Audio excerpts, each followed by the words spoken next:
Welcome to a football show Thursday edition season finale for the Tennessee Titans, who are technically in the playoffs this weekend against the Jacksonville Jaguars. We also have a college football playoff game to get to on Monday evening. We have a lot to discuss. We'll talk about Bobby Petrino, the gift from the content gods from heaven down upon us in the college football media world. Please, thank you, baby Jesus, for Bobby Petrino. And a lot of stuff to get to. Time for your comments as well, so make sure you jump into the comment section. Zach, that's Zach Lyons. I'm Braden Gall. Thanks for hanging out with us, of course. Rate, review, subscribe. Zach, how are you feeling today, sir? Just a couple of days away. I am feeling I'm feeling nothing. I'm just like dead inside. Like if the Titans win, they win. If they lose, they lose.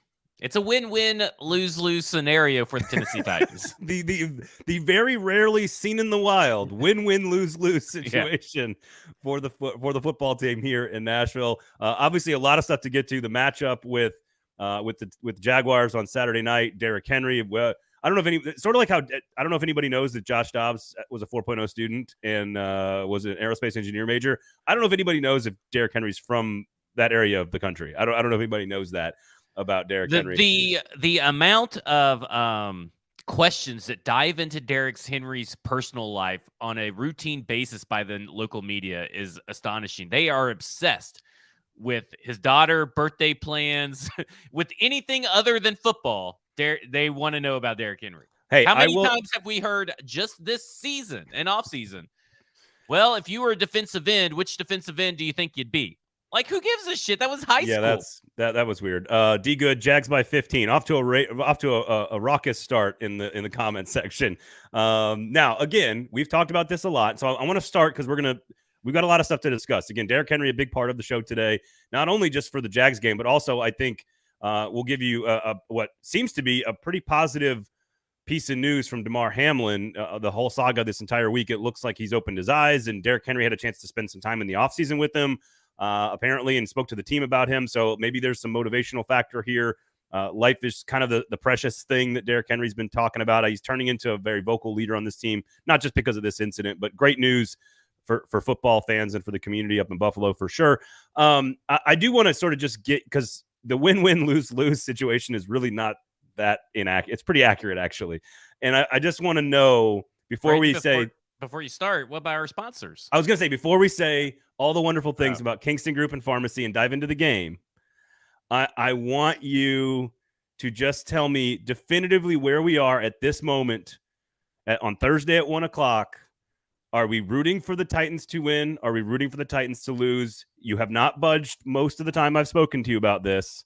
Are we still squarely in when the game comes on Saturday night, I want the Titans to lose so they have the 9th, 10th, 11th pick in the draft and not a playoff game and not a division championship, and the Jaguars get to claim a championship?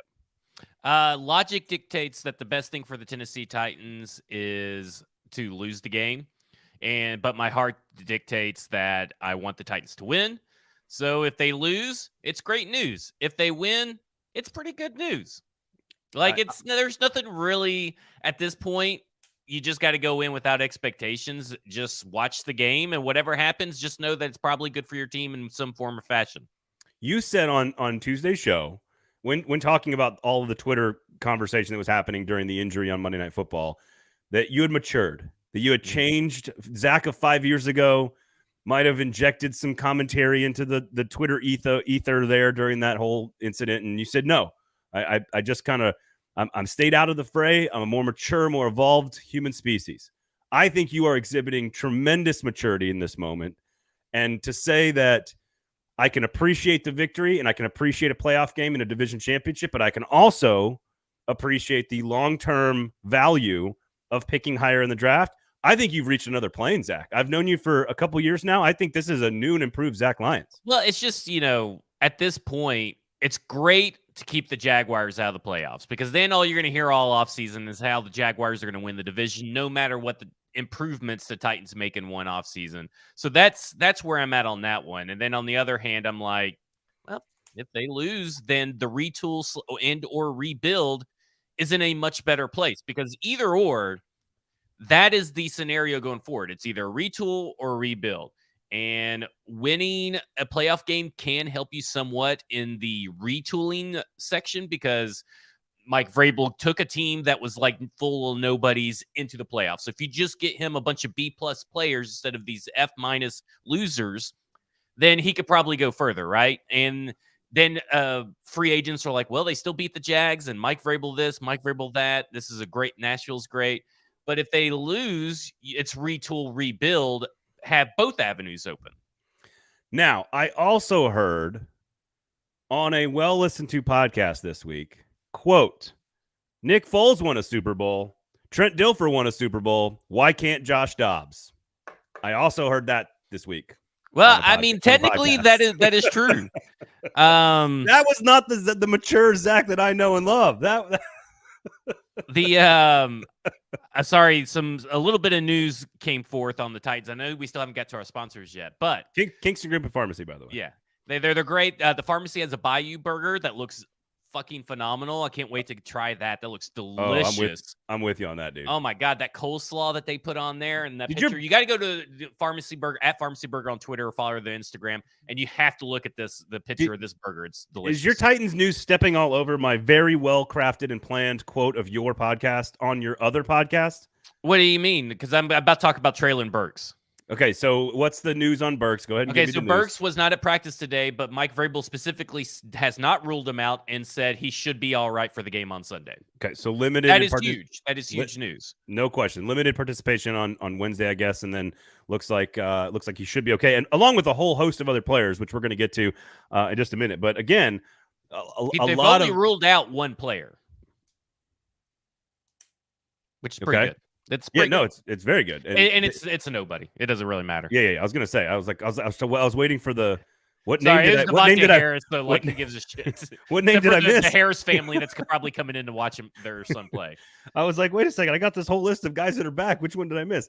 No. So again, Okay, back to my quote. What quote? Yeah, your quote. Nick Foles can win a Super Bowl. Trent Dilfer can win a Super Bowl. Why can't Josh Dobbs? Unexpected optimism out of Zach Lyons at the end of the Football and Other F Words podcast. That is a direct quote from a man who said this team was done and then now says, they're done. But I'm just saying. All in fun here. Yeah. Why can't Josh Dobbs win a Super Bowl? I mean, it is true, though, right? Like, it was all built around the idea that, hey, they haven't used this final IR spot. If somehow Josh Dobbs gets them the AFC Championship game, that is when Ryan Tannehill or Ben Jones or Nate Davis can come off IR and immediately help this team. And I think it would be great if Ryan Tannehill got called off IR. They're in the AFC Championship game. He throws a back-breaking pick six. Season's over. You think it would be great? There's the Zach I know. There's it would just be hilarious because, I mean, this offseason would just be – it's already going to be an incredible ride. That would make this offseason even more incredibly interesting. So if you'd like to hear how that conspiracy theory could play out, make sure you listen all the way to the end of the Football and Other F Words podcast this week with you and Mike Herndon, of course, from Broadway Sports Media and 440 Sports. And also a lot of time on Tom Brady. I have thoughts on Tom Brady, but we're going to wait because you and Mike did a great job covering all the different ins and outs of the quarterback situation and Malik and Josh and Ryan Tannehill and Tom Brady and John Payton and everything else. So go check out Football and Other F Words, of course, and our wonderful sponsors. You guys are already super active in the comments, so we love you for that. But make sure you're supporting our local businesses that support this show. The Pharmacy, you mentioned it. The Bayou Burger, choice of patty, a remoulade, some slaw, zesty pickles, sliced onion, all on a burger. Unbelievable looking. You mentioned it. Go check out the photos. It looks spectacular. It's a new special over there at Pharmacy, so check that out. And, of course, the Kingston Group, buildkg.com is the website. Nashville's locally owned custom home and remodeling firm. We did an addition on our house. We used the Kingston Group. I promise you it's the best people to use. They will help you make the best decision with your house. Just I promise you. You don't want 4 different general contractors coming in and trying to do one job, and who knows who you can trust. And it's just, you don't want that. You want a one-stop shop with the full level nose-to-tail design team. Kingston Group is the place to do it. So Kingston Group, buildkg.com, Pharmacy, all that great stuff. Support local business. And Josh Dobbs can win a Super Bowl. So there you go. Check out F Words, folks. All right. So I think you guys did a good job of explaining, and you've already just done it on this show, which is there's 2 different ways to look at this matchup with Jacksonville. And that is they could be the healthiest possible team that they've been in. Oh, look at these triple I's in the middle of this graphic. God dang. I have this fucking laptop keyboard. There's no Titans. There's 3 eyes in Titans. There's 3 eyes. You want me to filibuster here while you fix it, or are you gonna be good? We're just gonna roll with it. No, it's fine. It's fine. There's one way of looking at this, which is Jacksonville's hot as hell. They're at home. They figured out a way to scorch this Titans secondary with Trevor Lawrence playing great football. They've got a lot of different weapons. They're the hot team. They're the one that you're betting on. The Titans have lost 6 straight. Josh Dobbs is not a starting quarterback, has not been on this team for more than 2 weeks. That's one way of looking at it. The other way of looking at it is the Titans could be healthier than they've been for the better part of a month and a half. That Derrick Henry and the running game was pretty good against Jacksonville. They dominated, and they have dominated historically with Derrick Henry against Jacksonville. They've been very good in Jacksonville. I don't know if you guys know, but Derrick Henry's from that area. And on top of that, it took 4 turnovers to lose the game last time, and Josh Dobbs has significantly improved the offense since Malik Willis was the quarterback. Where do you fall? I know your official prediction. So where do you fall? They're going to win the game. I mean, that's just what the Titans do. They are thieves of joy and they hate happiness, and they're going to do what's worst for them in the long run. And they're going to win this game. And I got to the point where I'm just going to be accepting of it, that if the Titans lose this game, I'll actually be surprised. Like, that's where I'm at right now. If the Titans go down to Jacksonville and lose this game, I would be thoroughly surprised because it's just Mike Vrabel has this team believing in itself. And the team that played on Thursday against the Cowboys, led by Joshua Dobbs, was a totally different team than you saw Malik Willis lead in any of the 3 starts that he's had, because the team effectively takes on the personality of the quarterback and the people on the field that you typically look up to. And unfortunately, because of injuries, I think Josh Dobbs, outside of Robert Woods and maybe Austin Hooper, are the most tenured people on the field. So you could tell that they had fight in them in that Cowboys game. It didn't work out because the Cowboys were that much better in the offensive line, and the everything was just that much worse, on that. It's just a bad matchup. So all week, Vrabel's been talking about that you could feel the energy. Like, I think that's what's different. During the big losing streak, there was no energy. Nothing. Malik Willis didn't really give a shit. He was just blessed to be here. Hashtag blessed. Hashtag positive outlook, glass half full, even though that it's 3/4 empty. He was that kind of guy. And he didn't really inspire anybody.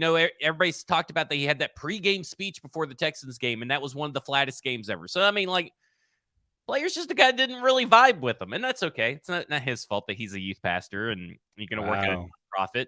Wow. But I think that at this point that this team feels energized now. I mean, I think you see in the players, you see in the coaches, they believe they're going to go down and win this game, and they're going to go far in the division. Delusions of grandeur have ran rampant across the locker room, and they believe in themselves. And I agree. I kind of agree with you. At this point, as long as the defense stays healthy, because we've said all year long, no matter what has happened, if the defense stays healthy, that's an elite championship winning defense. And the NFL is such a trash heap of offenses so far. Like, it's just nobody plays consistently good offensive football, that this team can at least win another home playoff game. Against my better advice to them, I would not advise that to them, but they can win a home playoff game as long as Josh Dobbs and his role in this game and his role going forward is to essentially just be a game manager. Yeah. Just don't do the big dumb thing and let the offense function somewhat normally. Wes says, foreshadowing 3 consecutive division champs with your graphic there. There you go. There you go. Like Teenage Mutant Ninja Turtles 3 in there. 3-time champion. I'm with Stoney on this. First of all, he says he's out on Malik Willis. I think everyone knows that we are out officially, not just like you and me, but like the Titans, the fan base, the NFL might be out on Malik Willis. Like, it's clear that if Josh Dobbs is this much better and gives the team this much better, I don't think we even need to have the conversation anymore on Willis. But I agree with Stoney as well on this point. I am squarely on and I have been all along, play in the playoffs. I want to win a division championship. I want to cut, if I'm a fan, I want to cut down Jacksonville's hot streak and make them feel bad about themselves and eliminate them from the playoffs. Although I think they'd need like 3 other losses for them to still get into the postseason. Well, listen, the Jaguars could still get in the postseason. Right. The Titans camp, I think the Jaguars could still get in the postseason if they're going to go to the 8th seed. Yes, that's that. Well, they would need 3 other teams to lose. I think is what they would say. I think it's all of them, right? Like it's the Dolphins, the well, they're Patriots talking about adding a seed. I don't know how that affects the Jaguars if they add a seed. Oh, I didn't see that. Yeah, so the talk of the town is they're going to do away with the game and eliminate the first round bye on both the AFC and the NFC, and everybody plays the first weekend by adding an 8th seed. Holy shit. You can't do that this fast. That's nuts. Well, what also sucks because guess what the Titans did last week because they think that that last week's game didn't matter. They rested all their players. Right. Yeah, exactly. No, I don't know how like it really would have mattered, to be honest with you. No, but I don't. But I don't think they can. I don't know if they can do that. It's a little unfair, but that is I think the plan that everybody is running with right now, according to sources, and people are talking about, that is the plan. So I think the Jaguars probably still get in at that point. That would be insanity if they tried to do that all in week 17 to add a wild card team. I know obviously circumstances are extenuating. I get all of that, and obviously we want it to be as fair as possible. That keeps the break between the Super Bowl. It solves a lot of their back end issues.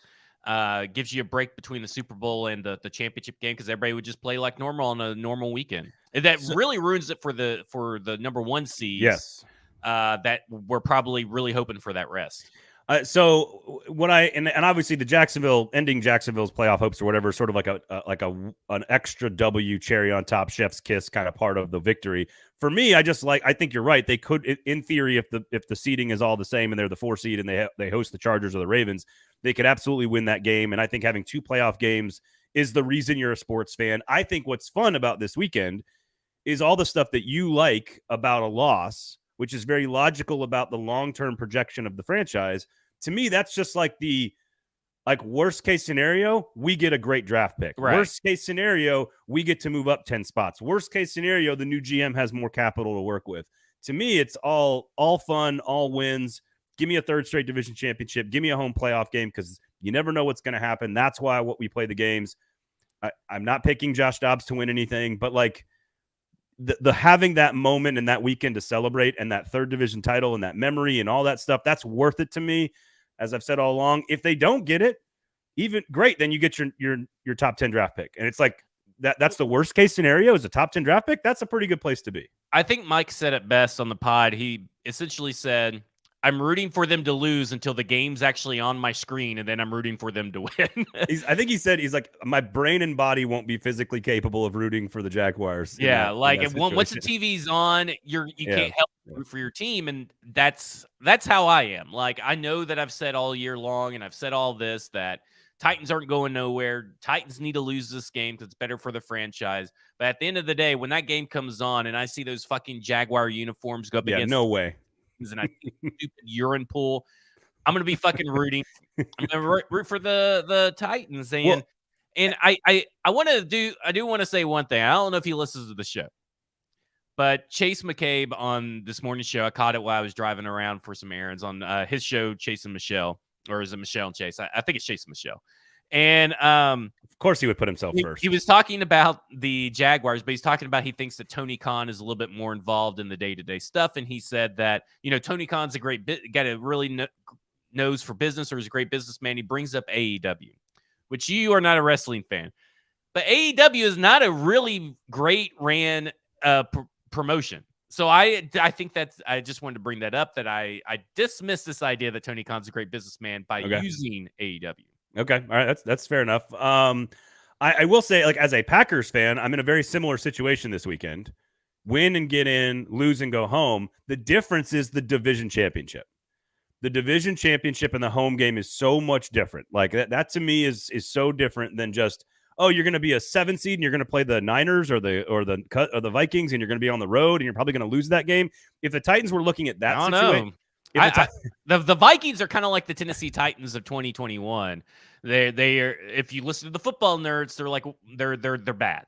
And it matters. I just mean if the Titans were facing this for a wild card spot, I would feel differently maybe if they had to go on the road as the 7 seed, and again, in theory, there's 7 teams here in this playoff format.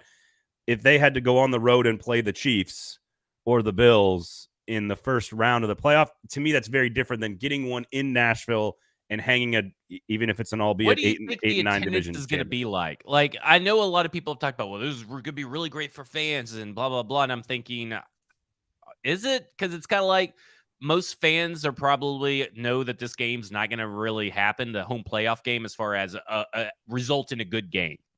The most likely outcome. I don't know. Don't you think Titans-Ravens would be actually, I mean, I'm not saying a pretty game, but wouldn't it be a close, dramatic game? Yeah, but I just in the don't think it's playoffs? going to be the game. At this point, a lot of wacky stuff would have to happen for it to be the Ravens. The Chargers are pretty much locked into the spot. So again, that was a good game. Yeah, but it was kind of a boring game, to be honest with you. But again, the Titans play football. Titans lost. So do you think that people are going to go watch Titans fans? Obviously, I would. Other people will. Man, I would hope to believe that a playoff game is different than like your 5 degrees against the Texans on Christmas Eve or whatever. Like I would hope that a playoff game. I would think it's going to be attract. closer to the Thursday night football game where it's just all Cowboys, but it'd be all Chargers. Of course, Chargers don't have fans. I was going to say, I don't know. Maybe I forgot about that. Chargers don't have fans. So. They don't have any fans.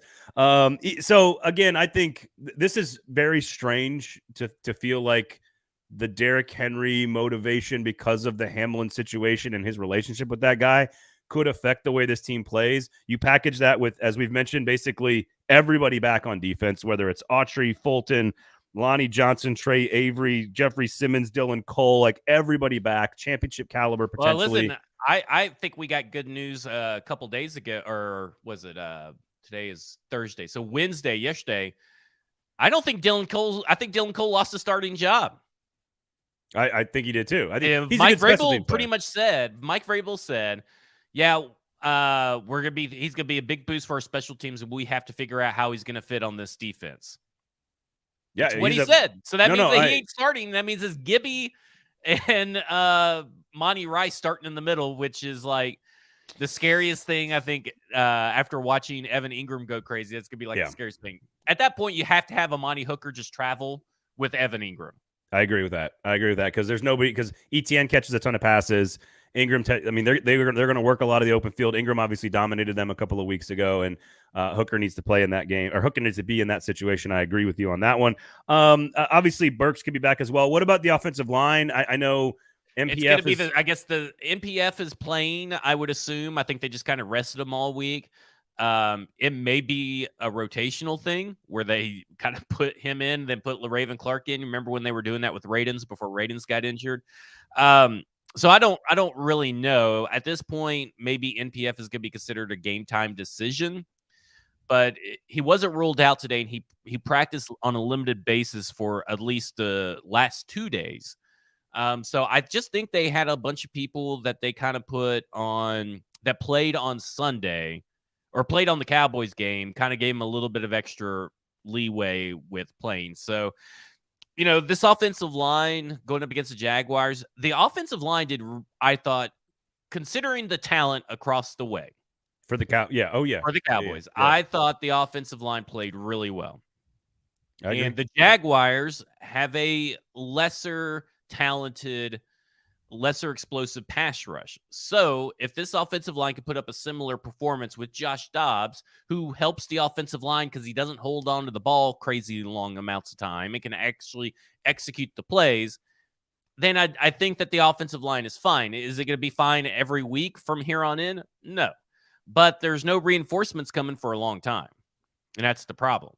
Well, and in the first meeting, of course, Burks, Autry, and Fulton all didn't play in that game. All 3 of those guys will be available. We know Derrick Henry's history, over 100 yards per game against Jacksonville for his career.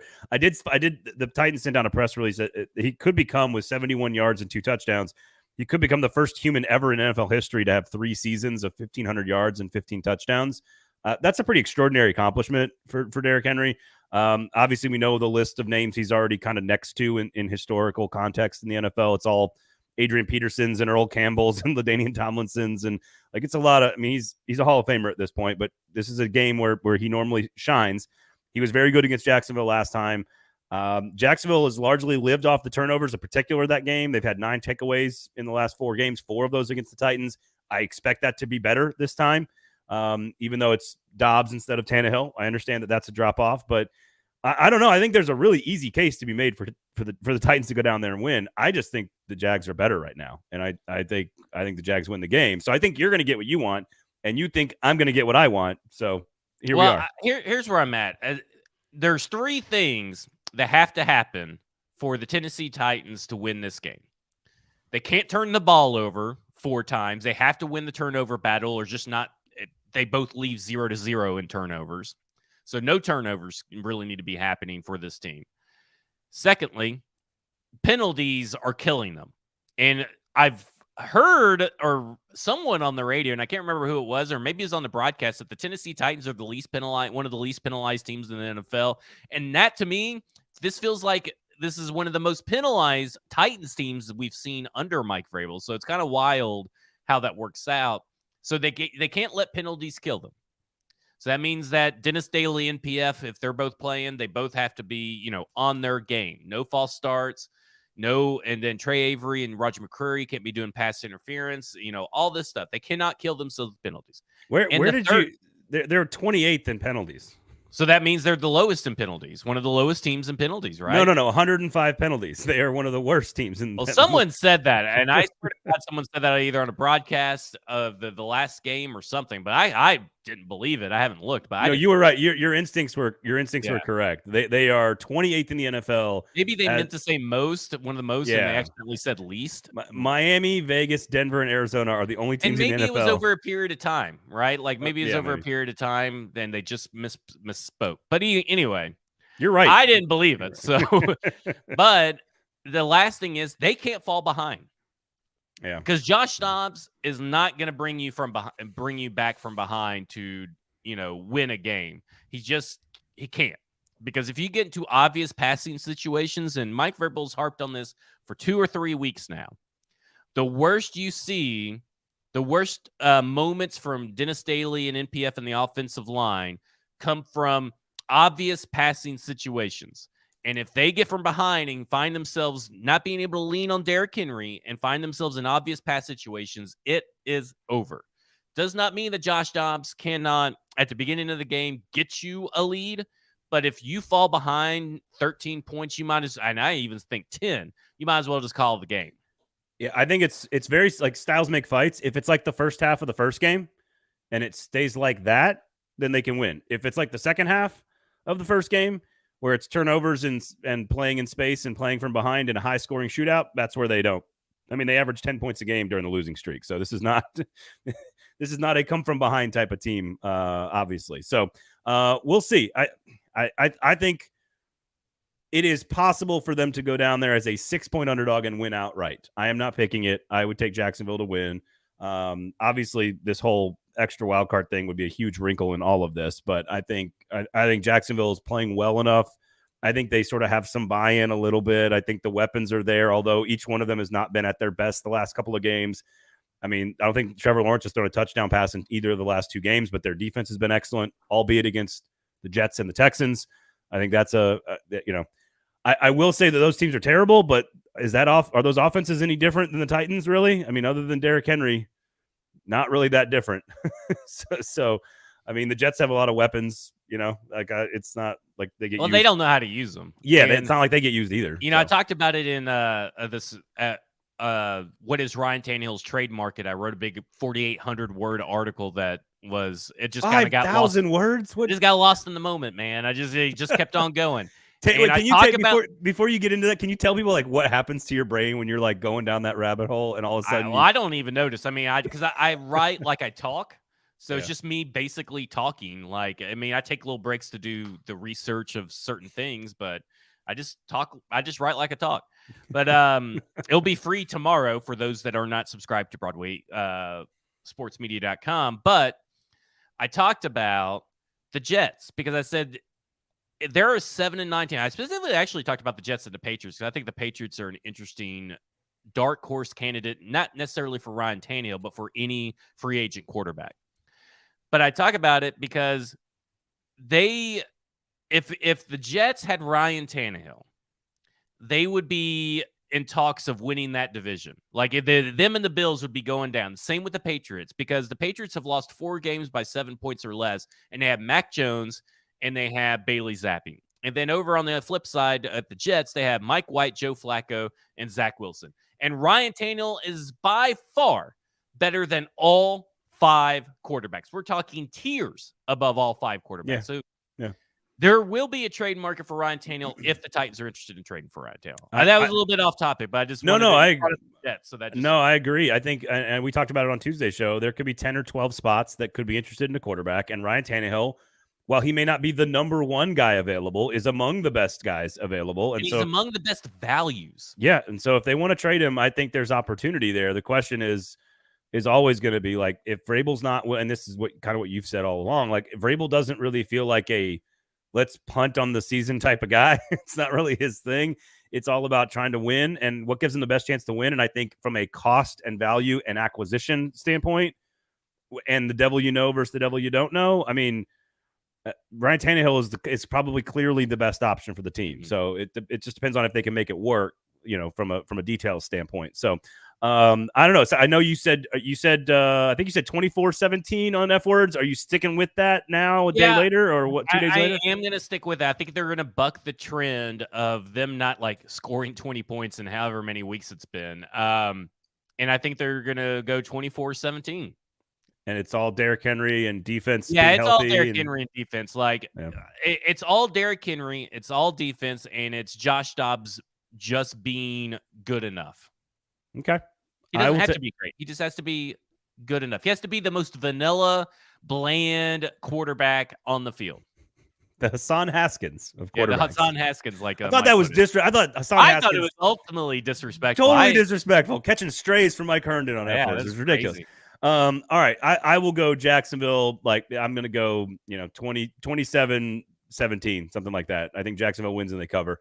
But I wouldn't gamble on this game because I do think the Titans have the chance to absolutely pull the upset. So I wouldn't gamble on it. All right. We've got a call. Before we leave, I'm seeing a picture that just got posted about 12 minutes ago for Paul Karski's Twitter account. And it says Joshua Dobbs has presented Jim Wyatt Sports, a UT alum who's a huge Vandy fan, with an alternate visor. Well, this guy is just great. It's an orange UT visor instead of the Vandy visor he's been wearing. I love that. I love Joshua Dobbs. I mean, like it's hard not to root for the guy, even though he's not going to do much. Well, he's a 4.0 student and an aerospace engineer. Yeah, he's a lot better than Malik was. I think that's all that matters. 12 seconds. He's been in the facility 12 seconds, and we already have a better offense. That's all it's how it is. No, hey, look. Things are the obvious thing is almost always the thing, and Josh Dobbs is just better than Malik Willis. That's it. Yep. That's all there is to it. All there is to it. All right, so we'll talk about the college football playoff, the national championship game. We'll do more previewing today because on Monday's show I want to focus on recapping the Titans and Jags, of course, the national championship game on Monday evening. How about that 4:30 kickoff time, local time in Los Angeles, California, for the college football national championship without tailgating allowed? What the fuck are we doing?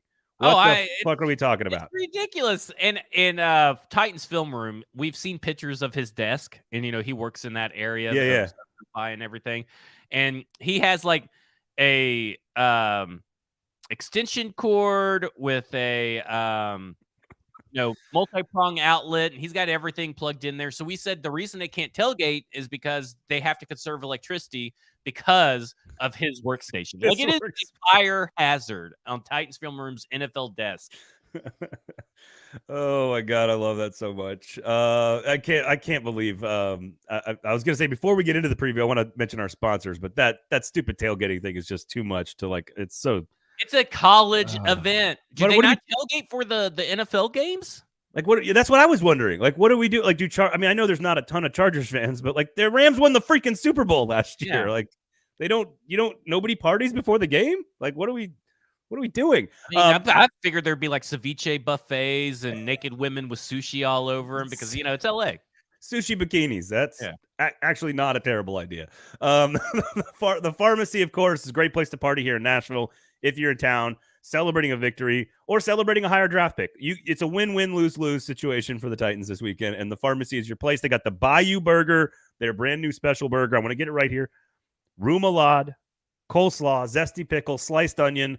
That's some of the best stuff you're ever going to put on a burger. Your choice of patty, of course, with tots or fries. You get the homemade horseradish mustard there, the best mustard in town. So if you're looking to have a home locally brewed, sourced beer with a Bayou spicy burger and celebrate either a win or a loss, however you want to celebrate, the Pharmacy is your place to do it right there in East Nashville, of course, on McFerrin Avenue. Also, they've got a location downtown. I had the daughter at the Ryman last night watching a tribute concert, a lot of luminaries in town, and I was parked right there by the Pharmacy right there downtown. So make sure you check out both locations for the Pharmacy and, of course, the Kingston Group, buildkg.com. Zach, if you were making a big decision about your house, who would you call? Call buildkg.com right off the bat. I mean, that would be the first instinct, the first place I'm going to go, because I know that they use the best materials, they have the best people working for them, and they're going to be on time, and they're going to get the job done right the first time. Oh, you know what else? On budget. On budget. Because they're going to give you the entire thing beforehand. They're going to lay it all out for you and be like, here's what everything costs. And in this day and age in construction, on budget's a big deal. It's a big deal. So buildkg.com is the website. The Kingston Group, Nashville's locally owned custom home and remodeling firm, award-winning, I might add, as well. Both locally owned companies in Nashville for over a decade, support local business. That's what Broadway Sports Media is. That's what 440 Sports is. Kingston Group and Pharmacy. Make sure you support both of them as well. All right, what do you want? What do you want to know about my frogs? My frogs, baby. Your frogs, huh? My frogs. I mean, what are they going to be able to play spoiler? Like, legit, do you feel in your heart that they have an actual chance to win? My heart wants to believe that maybe there's an outside chance, and then it's connected to my brain, and then my brain says, well, but how is that possible? Right. And I can come up with a few things. Like, you got to have really good coaching. They got a really good coaching, top of their coaching staff, with Joe Gillespie on defense and Garrett Riley, Lincoln Riley's brother, on offense, and Sonny Dykes running the whole thing. They've got a heck of a quarterback in Max Duggan, who's been very good in clutch situations all season. They've got an elite number one weapon that Titans fans probably need to know about, Quentin Johnston at wide receiver out there on the outside, that Kirby Smart's going to have to game plan for. They are playing with nothing to lose. They're utterly confident and loose and comfortable in close games. The point spread's coming down. It started, I think, at 14. It's down to like 12.5. So there's some money on TCU as well. But my brain eventually goes, yeah, but there's a blue chip ratio here of 17 4- and 5-star players for TCU, 68 for Georgia. That is 80% of one roster is blue chip, 80% of the other roster is not. And that's tough, man. And frankly, this is unprecedented. Like, TCU is completely unprecedented. There's nothing you can compare to TCU in college football. In my life, I'm 40 years old. There's not a comparison to TCU. First year head coach, preseason number 7 in their own conference. Quarterback was on the bench in game 1. There's nothing that even comes close to the TCU story, should they pull the upset, which is why it doesn't happen very often. Well, if they pull the upset, what does that say? Does that say more about TCU or more about Georgia? Because, I mean, Georgia started out favored, I believe it was 13.5. Okay. So they dropped a point, 12.5. So they're still favored by double-digit points. And if they were to lose, does that say that Georgia was kind of it? Because we talked about it, has been too inconsistent on a consistent basis. It's hard to argue with the only 14-0 team in America who just beat Ohio State, you know? But they should have won that game a little bit more than what they did. I think it's a great question. Like, I do believe it depends on how it happens. If Stetson Bennett turns the ball over like 4 times and Georgia makes a bunch of mistakes and they play really sloppy, I think it's about Georgia. If it's like a really well played and Max Duggan just does something special, Quentin Johnston, who's a first-round pick, just does something special, and they just sort of make a couple of really huge plays, and maybe they go for 2 on overtime. You know what I mean? Like, there's ways where it's not fluky for Georgia to lose. I think it's, if Georgia doesn't, like, here's the one thing I would be scared of if I'm a TCU fan. Michigan clearly overlooked you to some degree. Like, even JJ McCarthy before the game, the quarterback for Michigan, was like kind of, I mean, he was clearly like mocking them. and they do the Philly special on the first drive. They overthought the whole thing, and TCU took advantage of that and said, "Oh, you're going to play like that? We're just gonna whip your ass," and they did. There's no overlooking. This is the championship game, man. Like, this is why you go to Georgia. This is like, you can't overlook a team in the championship game. Like, is that possible to like look past the team that's playing in the national title? So they're not going to sneak up on anybody. And I think that's, I bet you Georgia's week of practice was pretty intense as well. I bet you Kirby had those guys pretty worked up. So I'm hopeful that TCU covers the spread, that TCU makes it close. I am also concerned that Georgia wins like 38-10. Like, I'm also worried about that too. Could this, if let's say that Texas were to play a close game, or TCU were to play a close game against Georgia, and they win a close game, are we talking about the sense that like a game that's on par with the Rose Bowl from 2006 with USC and Texas? Like, could this be, does this have a high chance to you to be one of the most thrilling, interesting national championship games we've seen in a long time? Yeah, I would say absolutely. It is a high risk, high reward championship game. If in fact what you're saying, if Max Duggan has the ball down by 4 and they get the ball in the fourth quarter, and either one of these two guys wins the game on a fourth quarter drive, but definitely if TCU does, I think you could start to say like maybe that was the greatest championship game ever, because it would be the biggest upset ever. I mean, like, I can't even think of one that's bigger. I think Ohio State beating Miami in 2002 might be a point spread that was in that 9, 10, 11 range. I'd have to double check off the top of my head. I don't remember, but it would be the biggest upset of my lifetime in a championship game in college football. Like, I can't think of anything that would be bigger. And man, the Vince Young game is the best game I've ever seen, but right. If Max Duggan, does this kind of have all the makings to be one of the best games? It feels like it does. It does, but Vince Young was like, for my money, and I've said this all along, like I would take Vince Young over Tim Tebow to start a team in college. Vince Young is the best singular force I've ever seen in college football. So I've never seen, and like, he's the most unstoppable single human I've ever seen play college football. That Max Duggan is not in that category, but they're pretty hard to beat. So yeah. I think it's got. I think you're right though to point out the possibilities, because unlike Texas, big time players, 5 stars, NFL draft picks, blah blah blah blah. TCU doesn't have a bunch of that, and TCU would be a bigger story if they won the title than Texas did. So like, it may not be as good of a game, but like, it's a way bigger story if TCU wins the national championship. It is unprecedented. If TCU wins, this has never happened again before. It probably will never happen again. Like, that's how big an upset would be with TCU. So I'll take Georgia. Yeah, it'll be interesting. I think this is going to be good for college football, no matter which way you look at it, just because at this point, this is fresh, it's new. Yep. And the TCU just put on a hell of a show against Michigan. I almost worry that they're going to be in for a letdown game. That's my line of thinking, is that Georgia's pissed off because of how they played, and TCU sort of used up all their kind of good fortune with 2 pick sixes and all the other stuff. I that's what I'm concerned about if I'm a objective observer or a TCU fan, is that we sort of blew our wad against Michigan. And I don't know how much, like, Georgia, man, it's just, Michigan had 44 blue chip players. TCU has 17. Georgia has 60 freaking 8. It's just, at some point, talent always wins in college football and college sports.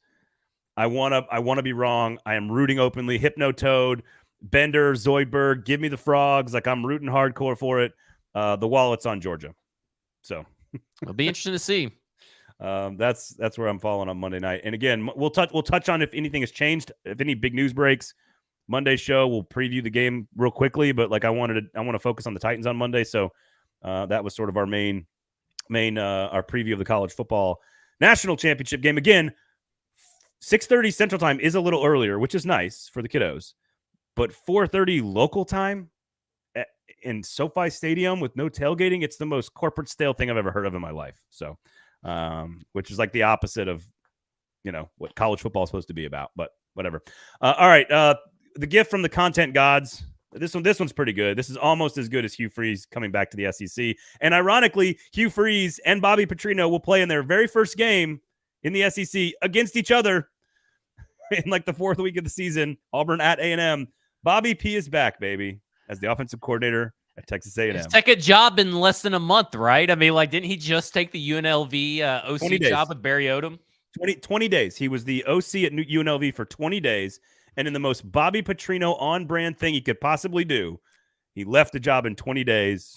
There's no way this works, right? Like, there's no way that this lasts the whole season. Oh, I think it works in the short term.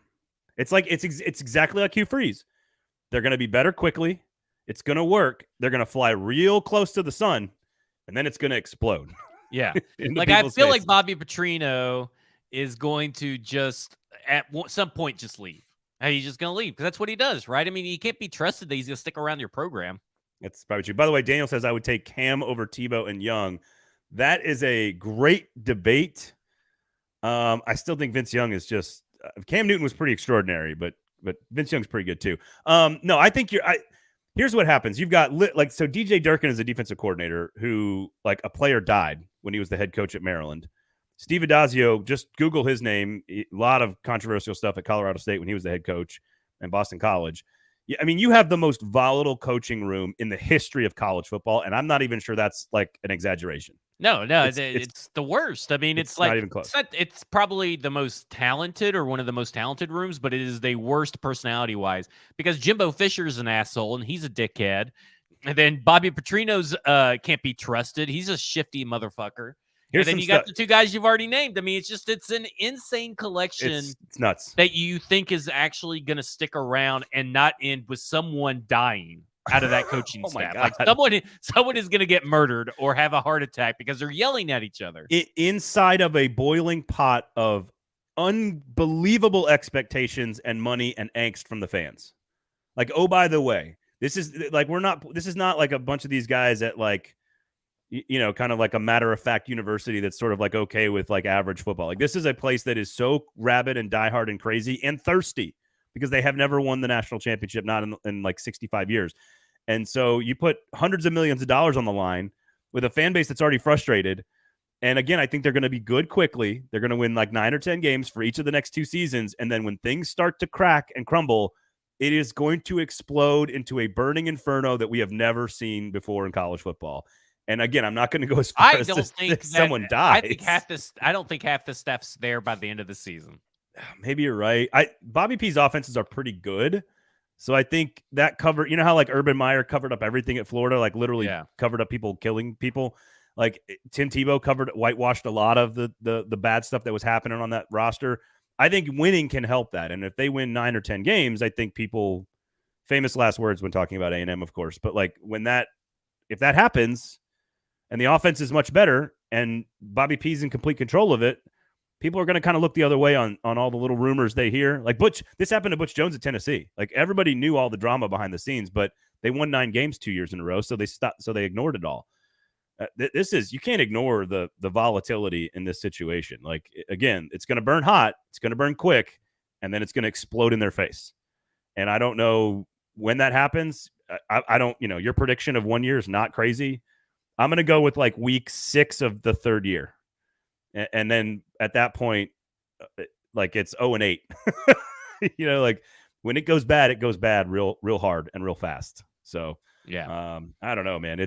But thank you, God. Thank you, little baby Jesus, for giving us Bobby P in College Station. How about this? I couldn't believe it. I had to make sure I wasn't like reading or going to be retweeting or looking at a parody account. Cause I was like, there's no way that Jimbo Fisher thinks that this is a good idea for everybody's mental and emotional health. Remember we talked about this on Tuesday's show? Let me just say, here's what I guess happened at Texas A&M. Here's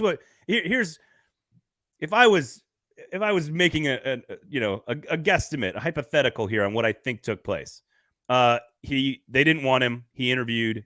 Jimbo Fisher said no. He went to UNLV. They tried number one, Garrett Riley, who's the current offensive coordinator for TCU, he said no. The offensive coordinator for Washington, Jason Grubb, said no. Maybe a couple other guys potentially said no. Working for Jimbo Fisher is very hard.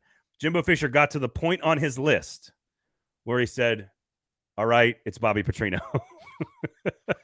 And we don't know exactly how far down that list is, but I know what names are above him. And they were trying, I think they were trying their hardest to not hire Bobby Petrino. And eventually he's still better than like most everybody else. So, oh boy. It's gonna be something. It's gonna be just a wild off season. It's gonna be as spicy in College Station as that new Bayou burger at the pharmacy. There you go. There you love it. Remoulade, coleslaw, zesty pickles, sliced onion, all kinds of good stuff from the pharmacy. Make sure you go check it out. I might go today. I might go tomorrow. I'm gonna go get that damn burger because it looks so freaking good. Of course, so check that out. That's over at the pharmacy in McFerrin Avenue, East Nashville. They got a location downtown as well. Locally owned and operated since 2011. Support local business, folks. Locally sourced beers, homemade everything, wursts, brats, tots, you name it. It's awesome. So go check it out at the pharmacy. And, of course, the Kingston Group, buildkg.com. Nashville's locally owned custom home and remodeling firm, nose to tail. Just have a conversation with them. They will take care of any problem with your house, any big renovation, any big decision. They will help you navigate that problem. They are... Is calling them the Josh Dobbs to like the general contractor Malik Willis, is that like a compliment or is that an insult to the Kingston Group? I think they're Ryan Tannehill. I mean, that's obvious, but yeah, I was thinking like it's just an obvious upgrade to help. It still is an obvious upgrade between Ryan Tannehill and Malik Willis. There's no question about that. So go to the Kingston Group, buildkg.com pharmacy as well. Make sure you check out all the other great shows from 440 Sports, Broadway Sports Media Insider Pass. What can people? What's the deal they can get there right now? If you use code annual, it's $50 for a full year, and then if you use code insider, it is 99 cents your first month. Annual. Okay, I like that. All right, final picks for the Titans. 24-17 from you. Yes, I'm gonna go 30. What did I say? 31-21.